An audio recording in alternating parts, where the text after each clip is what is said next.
and welcome back to my channel, and welcome to this week's Ask Nikki. I know that the echo in here is absolutely terrible. David's already on it. The audio is about to be fantastical. This is gonna be the last Ask Nikki episode. It's gonna be like this, okay? No more echoing. Welcome back, you guys. I hope you guys are excited for this week's Ask Nikki. We are due faux show. If you guys are new to my channel or new to this series, what's up? My name is Nikki, and I usually do story times and Ask Nikki's and advice videos and like lifestyle videos and stuff. So if you're down for stuff like that, please make sure that you are hitting that subscribe button and that notification bell. So this series is by far one of my favorite series here on my channel. My Glamazons will email me with their Ask Nikki's and their situations that they're going through in their life. Ask for my mediocre advice. But the really cool thing is they're not only asking for my mediocre advice, they would like to hear from you. So I always have polls up. You can find them on the top right hand corner of your screen. Make sure you participate in those. It's a really easy way to get your feedback as well. Of course, the comment section below is there for you guys to go more into depth about your particular situation, how it pertains to theirs. Before we move forward, I just want to let you guys know I am not a fan of anybody going down into my comment section with this particular series. When we're dealing with you guys and your information and your situations, I do not want to see any of y'all being rude to each other, being like smart asses to each other. No need for that. Nobody's coming here to be judged. Nobody's coming here to be talked to like they're stupid, okay? If I see any of that, deleted and blocked. I'm not even kidding. I don't like that. We are here to support one another, give each other our feedback. Like, honestly,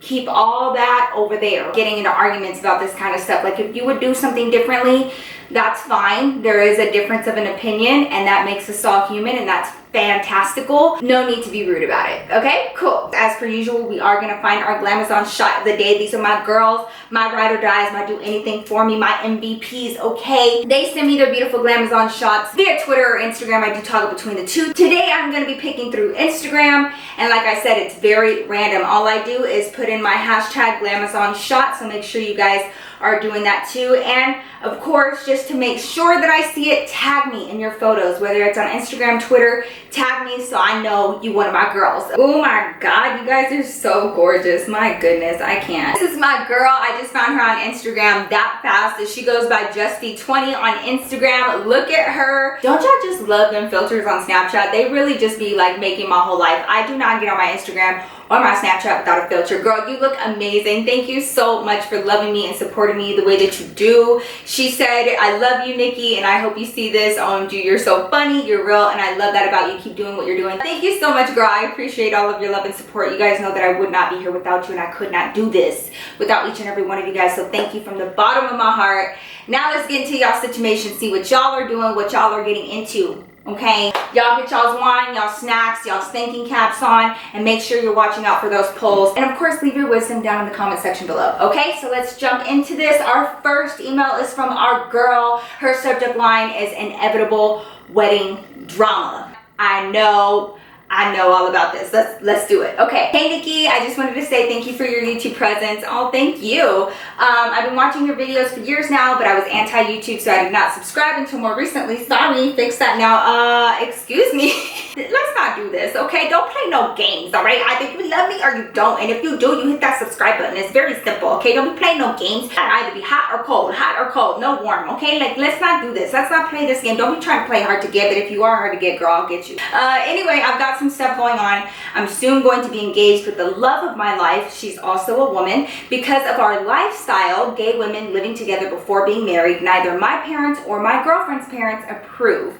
They have tried to accept us. Each set of parents likes their daughter's partner as a person, but struggles with us in a relationship. She is the love of my life, and we have a strong and healthy relationship. We plan on getting married. Side note, I picked out my ring, and I know she has it hidden somewhere. I've never been a fan of the church wedding. It has never been one for me, so we have decided to have an adventure elopement, a day in a beautiful off the beaten path place. It will be us, our pastor and her wife, our two best friends, and my sister plus the photographer.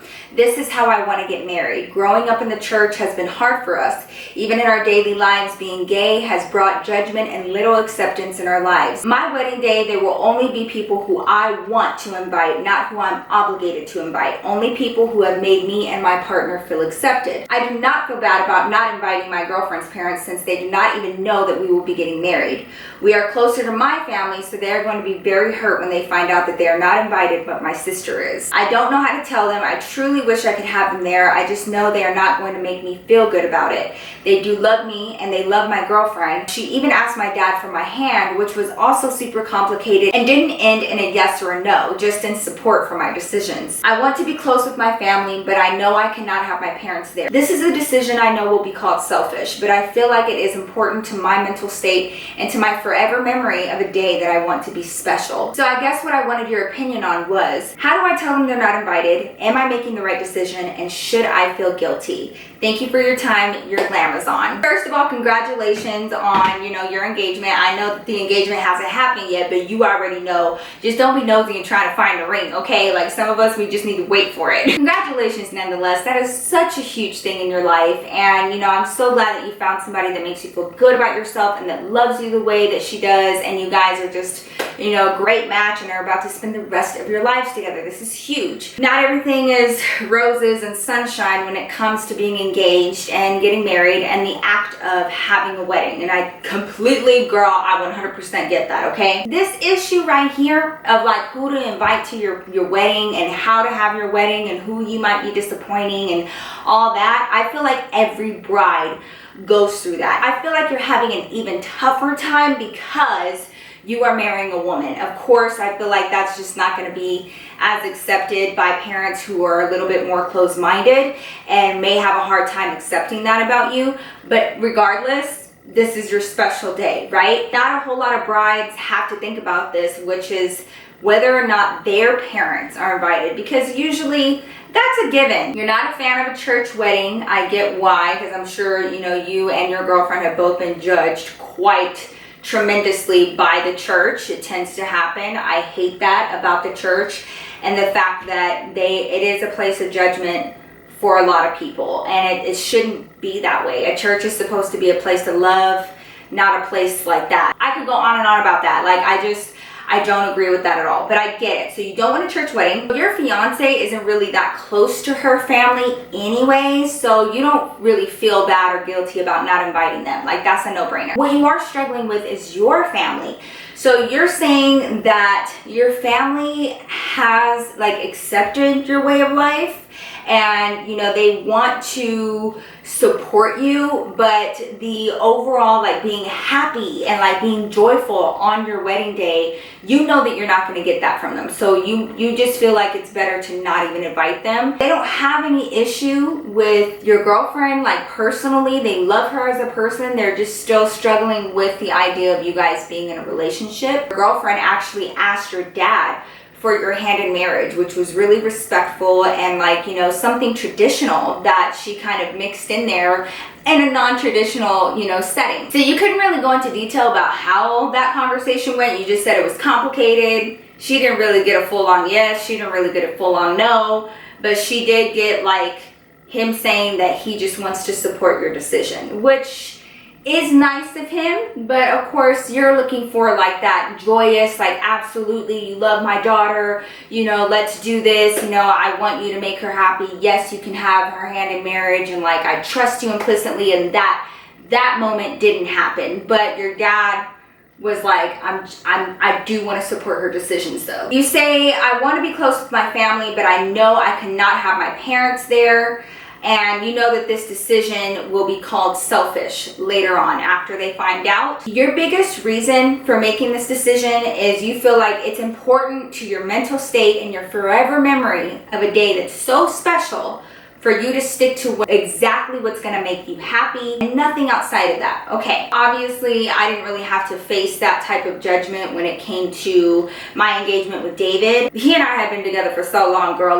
Both families were aware, they knew, we had been together for 6 years, and so we didn't really have to go through that. Now, that's not to say that there wasn't family drama And where our issue stood was the fact that you guys know that I'm not from Colorado originally. I am from Texas and I'm from Dallas, right?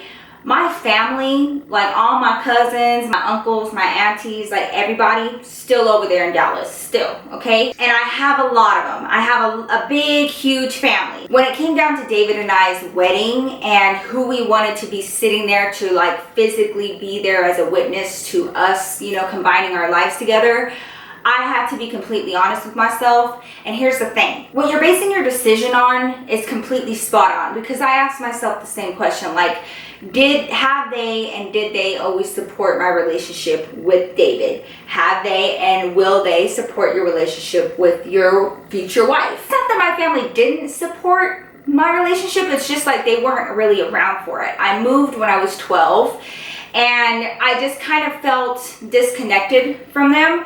And although they're my family, they're my blood, okay? I couldn't invite all of them, all right? Like, I'm sorry. And honestly, David and I's wedding, the entire thing, from beginning to end, the whole thing, nobody helped us. It wasn't because nobody wanted to, it's just that it was David and I's preference to do this on our own. Why? Because you have a hell of a lot more freedom when you're taking care of it yourself. Like, I'm not trying to owe nobody. I don't need nobody telling me what kind of flowers I'm getting because they're paying for it. Like, no. So because of that, because David and I were footing the entire bill, it was completely 100% up to us who was on the guest list. And I was not, for me, I just didn't want a whole bunch of seats filled with people that didn't know my husband, that didn't know our relationship, that didn't know our story. So, you know, there was family that wasn't invited. I struggled with that a lot. And I knew that they were probably going to be pissed about it. Their feelings were going to be hurt. But honestly, like, this is our day, David and I's day, nobody else's day. And this is, you know, our coin that's being spent on this. And like, how you not going to like see me or be around me for years and years, but you want to come to my wedding? Like, that just, it doesn't work. And if the tables were turned and my cousins over there get married, I don't expect an invitation. If I get one, oh my God, great. I'm going to be so happy. But if I don't, I'm not going to take it personally, because like our lives are separate. Like, girl, save your money. It's okay. I'll send you a wedding gift and like, you know, kisses, be joyful, be happy. This is your day. Don't worry about me. Not everybody can be that way. Not everybody can have that type of mentality. So this is your parents. Okay, very different. You're making this decision for a reason. I feel like you feel like there's no other way out, that there's like no other recourse. You're already ready to just cut them off at the pass and be like, no, you guys are not invited. Your first question is, how do I tell them they're not invited? I feel like maybe you should go into the conversation with an open mind, honestly, and put the ball in their court, because this is a forever moment. You're absolutely right. And whoever's there is going to be a part of that forever moment and that forever memory. And whoever's not there will be on the opposite end of that. And in your memory, they will not be there. So it's very, very important that you're sure about this decision. If you have not given your parents the opportunity to hear you out and for you to tell them exactly how you feel, don't sugarcoat it. This is not the time to like be trying to please other people. I feel like maybe there would be a chance that your parents could be invited if you talk to them and said, hey, this is like, I know that this isn't something that you 100% agree with, and I get that and I respect that. However, this is my wedding. This is the person that makes me happy, that takes care of me, that is my soulmate. Whether you agree with it or not is irrelevant. This is going to be the most important day of my life. And if you cannot guarantee me that you are going to be my cheerleader, that you are going to want what's best for me, that you are going to be that shining beacon, smiling face when I look out into the crowd when I'm getting married, well then I just can't have you there. Allow them the opportunity to let you know whether or not they can do that. If it's a no, you have to respect that. And then, you know, you don't have to go through this, you know, guilty feeling, because you guys are on the same page. Let them understand, like, if I even get a whiff that you guys are looking at us sideways or not really happy or being judgmental, I'm going to ask you to leave. Like, I'm not kidding. I can be judged everywhere else in my life, but not in this moment, not here. So if like I'm giving you an out, if you don't want to be a part of it, and you just can't support it, I completely understand it. If you can't guarantee me that you're going to act civilized and that you are going to put your wants and your needs aside, because again, this is the perfect example and the perfect case of it not being about you. Okay, this is not about you. And y'all, people forget that all the time. Like when it's you getting married, you always have somebody, whether it's your parents, whoever, like trying to put their wishes on you and trying to put their needs and like what they want to see, and like, are you out of your, like, since when was this about you? Should you feel guilty? No. Absolutely not. No. They are going to make you feel like, call you selfish, like they have a right to be there at your wedding because they helped raise you and, you know, this and that and their position in your life. But regardless of their position in your life, your happiness is first and foremost, okay? And honestly, you don't want to be that bride that people pleased her way through her entire wedding and then had people act a fool or was made to feel a certain way or had to, you know, look at judgment and like feel any sort of negative emotion throughout your wedding. That should not happen at all whatsoever. If they cannot guarantee that that won't happen, then they can't come. I'm sorry. Like, it's just, I feel so strongly about this because, you know, yes, can you get married more than once? Yeah, okay. But that first time and you planning that wedding, it's so special. And it's just one of those moments that there is no better moment in life to be selfish than the day of your wedding. That's just my opinion. I don't feel like you should care. You know, once you make your decision, it's done. Whether people like it or not, who cares? Like, honestly, because again, it ain't about you. Just like when you get married, it's not about me. And I'm not going to be sitting up here boo-hooing and making a big deal out of it and trying to make you feel bad about it. And you just honestly need to be blunt. Like, I had to get to the point where I was just blunt and honest. Like, look, this is what I can handle. And y'all, I was pregnant with Ezra, so my emotions were everywhere. And I had to get to the point where I was like, look, these are my limitations. These are my boundaries. This is why I feel like I can't invite you. And like, you know, if you're going to take it personally, I apologize and I'm sorry. That's not my intention. However, this is my wedding day. This is a day that is very special to my husband and he and I are doing it by ourselves. So nobody else has the right to be telling me or him how to function and how to have our wedding, because you have no leg to stand on. Do whatever it is that you and your fiance want to do. This is y'all's day. That's how I feel about it. That's how I would handle it. Once you make your decision, girl, just make your decision and move on. You know, have your beautiful wedding. You know, be happy and really be in that moment, because the day goes by really fast. You really want to hang on to every single moment, and you never want a moment stolen by a negative feeling. Glamazons, y'all know what to do. Let her know up in the polls, top right hand corner of your screen. How would you handle the situation? Do you feel like she should feel guilty? Do you feel like she should invite her parents? Based on what we know, let us know up in the polls down in the comment section below if you guys had a wedding and didn't invite certain family members, whether it was your parents or like close family and friends. How did you handle that? How did they handle it? Let me know your thoughts down below. Love, thank you so much for emailing me with your question.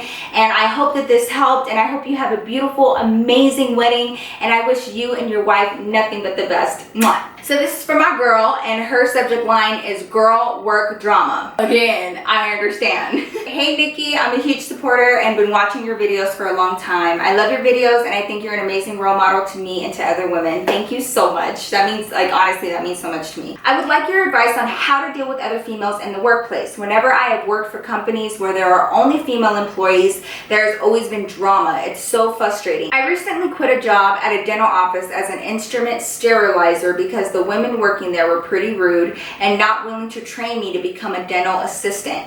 At first, I did try to stay quiet, work hard, and not bother anyone, but then they started to take advantage of me. For example, they would make me do most of the room cleaning by myself while I could hear them laughing and talking in the back. They would leave empty boxes on the counter and not throw it away, even if the trash was on their way out. Pour drinks down the sanitation sink and not rinse the sink out, even though I had just cleaned it. Those are just some examples of their disrespect and laziness. And because I was doing sterilization and cleaning everything by myself, I had no time to train in other areas. Even when I asked questions, they would give me half the information I needed. They really weren't trying to train me. So y'all know I have experience working in offices, a lot of offices, and a lot of which had female employees, okay? You have like, administrative assistants usually are, female, and some of my bosses were female. And like you said, when you have a female ran office, a lot of times, more oftentimes than that, it is very dramatic. You have like a lot of drama and petty, catty behavior going on, right? So I'm going to give you my advice based on my experience, what I've done in situations like this when dealing with women like that. And honestly, when I first got into the workforce,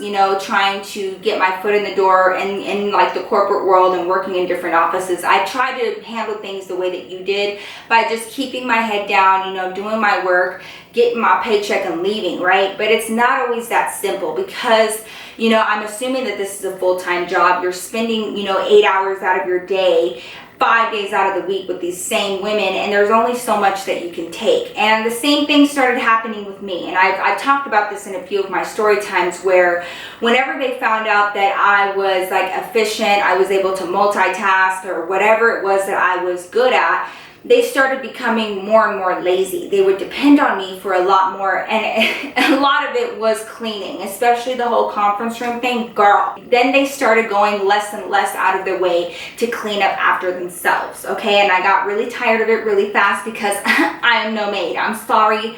I'm not here to be cleaning up after you. Like, I got my own job, right? And I started small, and if they kept pushing me, then I started working my way up. I'll explain what I mean by that. So by starting small, like when it comes to, you sterilize the instruments, which is actually really, really important. You're working with people's mouth. This is literally hygiene, okay? People are going in there to have these instruments put into their mouths, and it's very, very, very important they're sterilized properly. Now, one of the biggest issues that I'm seeing in your email when it comes to this place of business, because it is a place of business and it's supposed to be professional, I want to know how they would handle somebody coming in, a client or a patient rather, coming in to the office for a dental cleaning and walking past a sink that has soda or sticky stuff all inside of it. You think that that person is going to trust your establishment to be sterilized and clean enough to get their treatment done there? Because I'm telling you right now, I would not. If I saw that, I would turn right back around and walk out of the office, because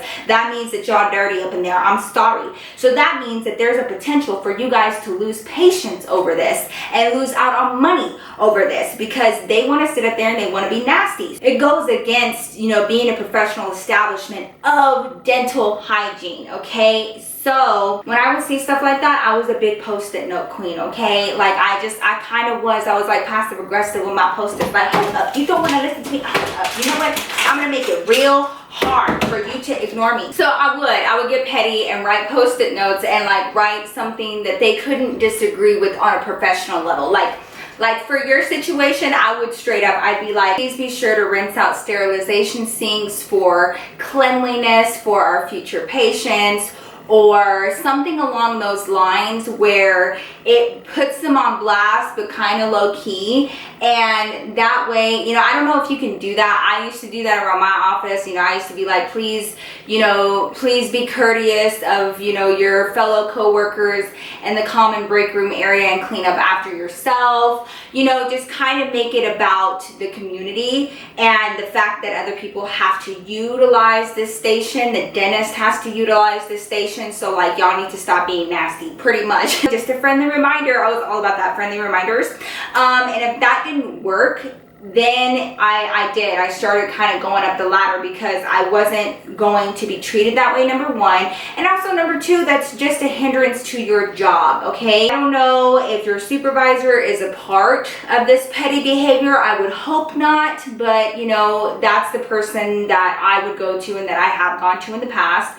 And and I would let them know that it's a hindrance to my job. Your supervisor or your direct manager wants you to be cross-trained, because then they can get more out out of you. Does that make sense? Like, your training process is like a perfect time to be able to get work out of someone without having to pay them, you know, the amount of a dental assistant because you're training. So I can't imagine that it wouldn't be in the best interest of your manager or direct supervisor for you to be cross-trained, because that's extra hands where they don't have them, and just, you know, making you even more of a valuable asset to the team. I would really love to be entrusted with more responsibilities, and, you know, I'm very interested in being cross-trained in these areas to be, you know, more assistance and to be relied upon, and so that I'm able to help out the team more. They're all about team playing and, like, you know, teamwork and helping out the whole office and all of that. And I would let them know. However, as much as I'm interested in that, I'm having an issue getting there and being cross-trained by staff because this and this is happening. I'm not able to do that because most of my days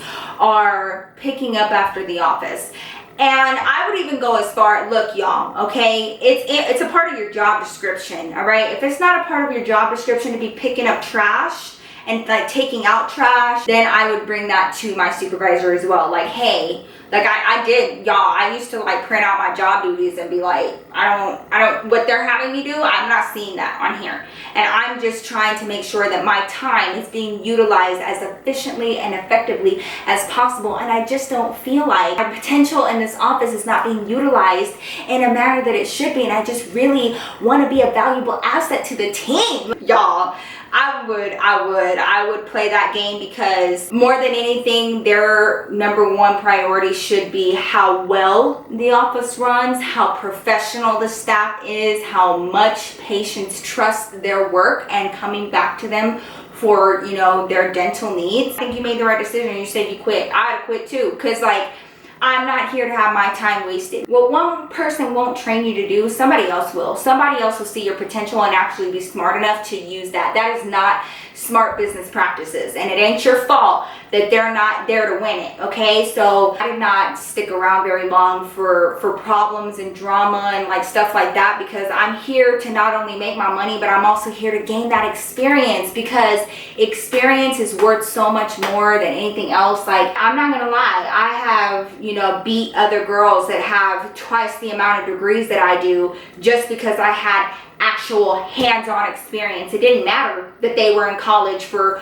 4 years, because guess what? They ain't been up in the game, homie. They haven't been experienced, and I have, and like, they would be mad. And if anybody is passing up on that opportunity to cross-train you, they're a fool. No need to be working around fools, honey. That's how I would handle it. Glamazons, y'all let her know. How would you handle this situation? How do you handle office drama and working with predominantly women in the office place? Because as much as, you know, I love my girls, and, you know, we can usually be home skillet biscuits, when it comes to the office and like dealing with women of different ages, it can get real muddy real fast. So let me know your thoughts up in the poll down in the comment section below. Girl, thank you so much for reaching out to me about this, because this is something that we go through all the time, working, you know, just working around other people, but working around other women in general. So I hope that this helps. I think you made the right decision. Just keep going for it, girl. Don't let nobody stop your money. Don't let anybody stop your ability to gain experience, okay? I hope this works out. I hope you find another job, girl, that's just more fit for you, that has people that want to see you succeed and thrive and move forward. So I love you. Thank you so much. Mwah. All right, so this is from our Glamazon, and her subject line is, am I being selfish? Well, we'll see, girl. Let me see. Hold on. Hey, Nikki. Girl, I hope you're ready, because this is a long one. I got you. I'm ready. Firstly, I'm 22 now, but this story starts a few years ago. Okay. When I was 19, I started working at a Build-A-Bear workshop inside one of the mini malls we have here in STL. What's STL? Oh, it's St. Louis. Are you from St. Louis? And across the hall from me was the store Champs, where I would always see this boy that I thought was so damn fine, girl. I'm talking light skin, tattoos, curly tapered hair, sexy big pink full lips. You get the point. Okay, I get the point. We'll call him Carter. So anytime we were both working at the same time, we would be able to see each other, and sometimes I would catch him staring at me and vice versa. About a month went by before I decided on one of my off days to go to the mall and pretend like I was looking to buy some new shoes, so I had an excuse to go into his store. I went in, we finally talked for a little bit, just getting to know each other. I found out he was 20 and the manager, boring stuff. We exchanged numbers and I left the store with no new shoes. Girl, that would have been me. Oh my God. We barely texted though. We would mostly talk sometimes through IG DMs when we were both working, just kind of talking shit, making each other laugh from across the hall, things like that. After I had been working at Build-A-Bear for about 7 months, it was summer at this point, I went out with my cousins one night and we saw a bunch of guys on motorcycles and decided to go for a ride with them, and that's how I met this man we will call Alan. Now I say man because I was only 20 at this point and he was 28. Now he isn't the type I usually go for. He's white, has a beard, and just really wasn't my type of guy like Carter was. But he was really cool and we kind of hit it off and exchanged numbers that night. At this point in time, I'm talking to and seeing Alan on a daily basis. We're going out on his jet ski and boat, having fun and doing things that I never got to do. And I'm messaging Carter every once in a while when we would see each other at work.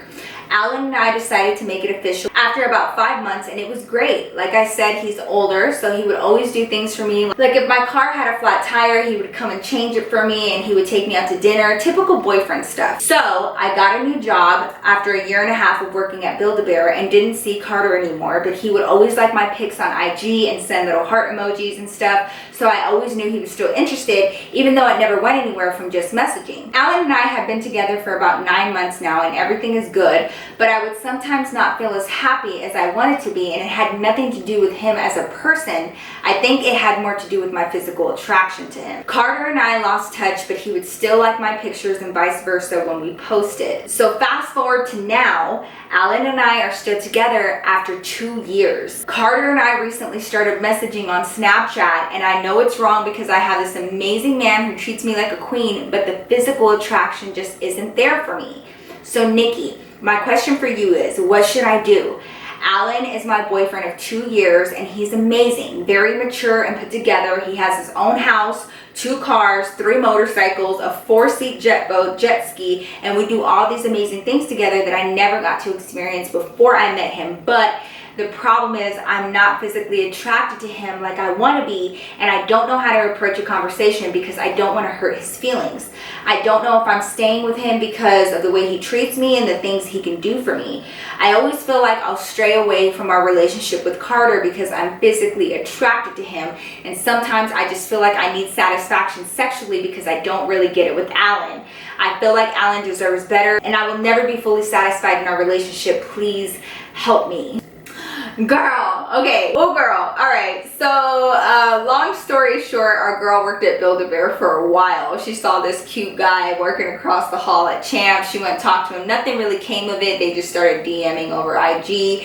Meanwhile, she meets this other man, okay? She's 20, he's 28, and you know, he's got his whole life together, and you know, he's almost 30 years old, you know, when she met him. So he takes her out and starts whining and dining our girl, like jet skis and like doing things that she's never done before. Now this is big, okay? This is big for me. Now y'all tell me y'all's thoughts. Our girl isn't as physically attracted to Alan as she was to Carter, all right? So let's talk about that for a second. I feel like the importance of physical attraction really is up to you as a person, okay? Now for me, I gotta be physically attracted to you. Like honestly, if the physical attraction ain't there, I hate to say this, it's just one of those things. I gotta like looking at you, I gotta want you, okay? Like I gotta like can't live without touching you kind of thing. If I don't have that, like, and I have gone out on dates with guys that are amazing and they just are so sweet and there really wasn't anything wrong with them. It just, the physical wasn't there, girl. Let's get physical. As much as I really wanted to make myself like this guy because he was so sweet and everything, I just couldn't, because physical attraction to me is very important. Now some women are able to not have that, and I think it's up to you and up to each person, right? But for me personally, physical attraction was a must. Our girl is in a dilemma, y'all. She has Alan, okay? So they've been dating now for 2 years at this point. So that means he's 30 already. You guys have been together for 2 years. Now, even though you got a new job and everything, you still kind of like go back and forth with Carter on Instagram, all right? And y'all be liking each other's pictures and commenting. And as of recently, y'all started messaging on Snapchat. You already know it ain't the right thing, but it's still something that you're doing, and I get it. Although everything is perfect, you know, from the outside with Alan, and you have these amazing experiences, and you listed all of his, you know, assets and the things that he's already accomplished, and, you know, having his life together, you're still looking for something else. So that tells me that physical attraction is still very, very important to you. It's okay to be honest with yourself about that, okay? A big thing that you said that stood out to me, and I honestly commend you for being such a woman about yours and like being honest with yourself, was that you feel like you may stray in your relationship with Alan going forward because of your attraction to Carter. And this could be Carter now, but you never know if you're gonna meet another cute boy tomorrow and you could start doing that with them. Girl, you have been with Alan for 2 years now. Sometimes physical attraction can come with time. Like sometimes they're just so sweet and caring to you that you find them sexy anyway. But if after 2 years, girl, that ain't happen, it might not happen, and that's okay. The person that you're with has to be, that physical attraction has to be so good that like it doesn't matter who comes your way and who looks good to you. Your man's is like, you know, the filet mignon, right? I don't think you have that with Alan, and I don't think that makes you a bad person either. Like I just feel like we all have our needs. Each of our needs are different. There are some of us that have to be physically attracted to whoever we're with, and I just don't think that's a crazy thing. Now, I would like to say this man is already in his 30s, girl. If you can't do it and you're not physically attracted to him, girl, you need to let him go, and let him go now, okay? While he still has the chance to find somebody else. You know what I'm saying? Like, I know that he gives you a great life and he's real sweet to you, but like, let him be able to do that for somebody that, like, you know, really just loves everything about him. Like, I know that it's hard sometimes to give that up, to give up the sweet, like, you know, you would never hurt me kind of thing, and you have all of this history now with him for 2 years, but girl, that physical attraction obviously is extremely important to you, and you will stray. And like right now you're already in some other dude's Snapchat DMs, and like if Alan found that out, it would destroy him. And I don't want you to be that one to be destroying dudes, you know, because I would be pissed if he was doing that to you. You know what I'm saying? So we gotta be same. We gotta be fair up in here. I know that everything on paper with him looks good, my love, and although, you know, it should be simple, and it should be straightforward, and it should be like, yes, you found the one, girl, it ain't always that simple, okay? You need to tell him you need to fix this, because he is a good man, girl. And I don't want you turning that good man into a resentful man that goes on and doesn't trust anybody going forward because you did him like this. Don't let him find out. Like, don't let him find out like that. Like, don't let him find out with DMs and stuff. You need to come front and center and be like, look, I love you enough to let you know that there's something missing. Like, there's a spark missing.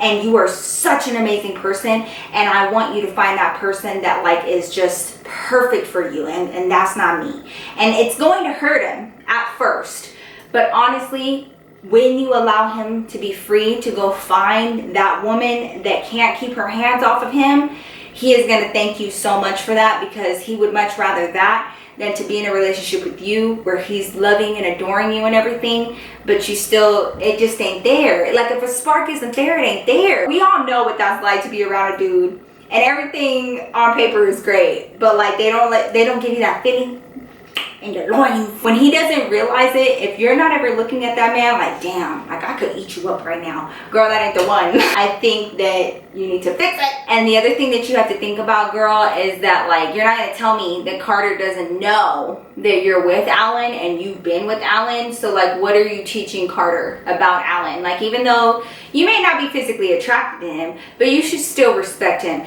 and also have other dudes respect him too. You know, I know you're getting your flirt on and it feels good and everything, but if Alan finds out, it's gonna break his heart, girl, and I just don't want you to do that. So I'm not here telling you that this is gonna be easy. but I am telling you that this is the right thing to do.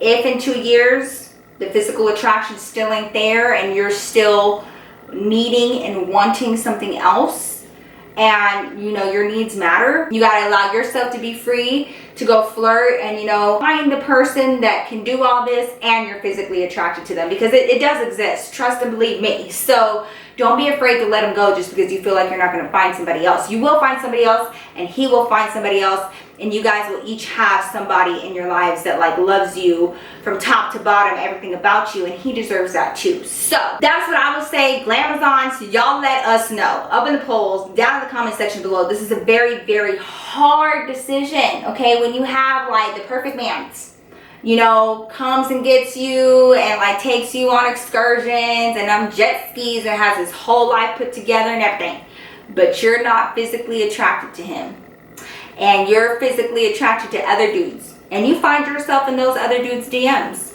What do? How do you handle this? So let me know up in the polls, down in the comment section below. Thank you so much for writing into me, girl. I know that this is such a hard position to be in, but it is something that you gotta like, I feel like you gotta just put on your woman panties, girl, and like handle it and let him be free and you be free, and you go find somebody with the whole package, because that does exist. So I love you. I hope that this helps. I hope it works out. I know that it will. Just, girl, don't hurt him. Please don't hurt him. Somebody else deserves to have him, and they're going to be physically attracted to him. You know what I'm saying? I just feel like that's the best decision for everyone involved. So that is it for today's Ask Nikki, y'all. We had some very interesting topics to talk about. I hope you guys enjoyed this Ask Nikki. I really enjoyed talking to you guys and just relating to you guys one-on-one, like about situations like this, because we're all going to have issues with wedding planning. We're all going to have issues with people that we work with, and we're all going to have issues sometimes when it comes to making the right decision in your relationship. So thank you guys so much for keeping this series alive and continuing to write me. If you would like your chance to have your question featured on the next Ask Nikki, don't forget to email me at asknikki@yahoo.com with your particular situation, what you're going through, and you could possibly be the next one on the next video where you get not only my mediocre advice, but also the advice of your fellow Glamazons. You guys don't forget for the 1,000th time to participate in the polls, top right hand corner of your screen, as well as down in the comment section below. If you're not one of my Glamazons and you enjoy videos like this, true crime videos, story time videos, anything like that, make sure you become one of my beloved Glamazons. You know, we're very close up in here. Hit that subscribe button, hit that notification bell so you're always notified. Also, sometimes notifications be playing, y'all. So if you guys would like, you know, that extra added layer of protection to make sure that you're here for new videos, follow me on my socials, my Twitter, my Instagram. I will let you guys know first and foremost there that a new video has gone live. So I love you guys so much, and I will see you guys very soon in my next video. And yes, it will be a story time. Peace out.